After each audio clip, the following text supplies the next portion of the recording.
Hey guys, so today is the first day that I'm having someone from the outside come in to my home.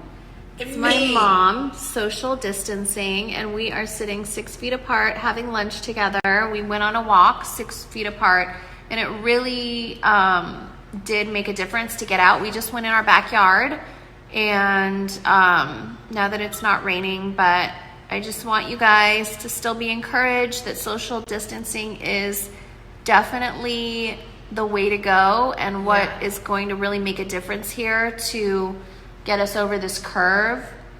I think it really made me feel better to get outside a little bit today. It made such a difference in my attitude and my energy and my mood. It made me feel cheerful to see Kim.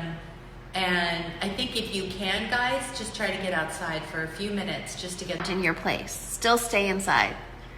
Yeah, but just open a window. Yeah.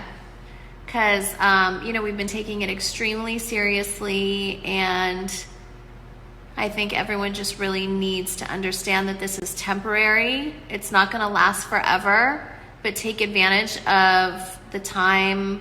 I've been doing everything from organizing pictures, making my kids' baby books. Every year I write each one of my kids letters, and I've been able to catch up on those and write them letters and just organize everything. I've cleaned my whole pantry. I've done some things that I haven't done in a really long time, and I'm just trying to look on the bright side. So just know this is temporary, and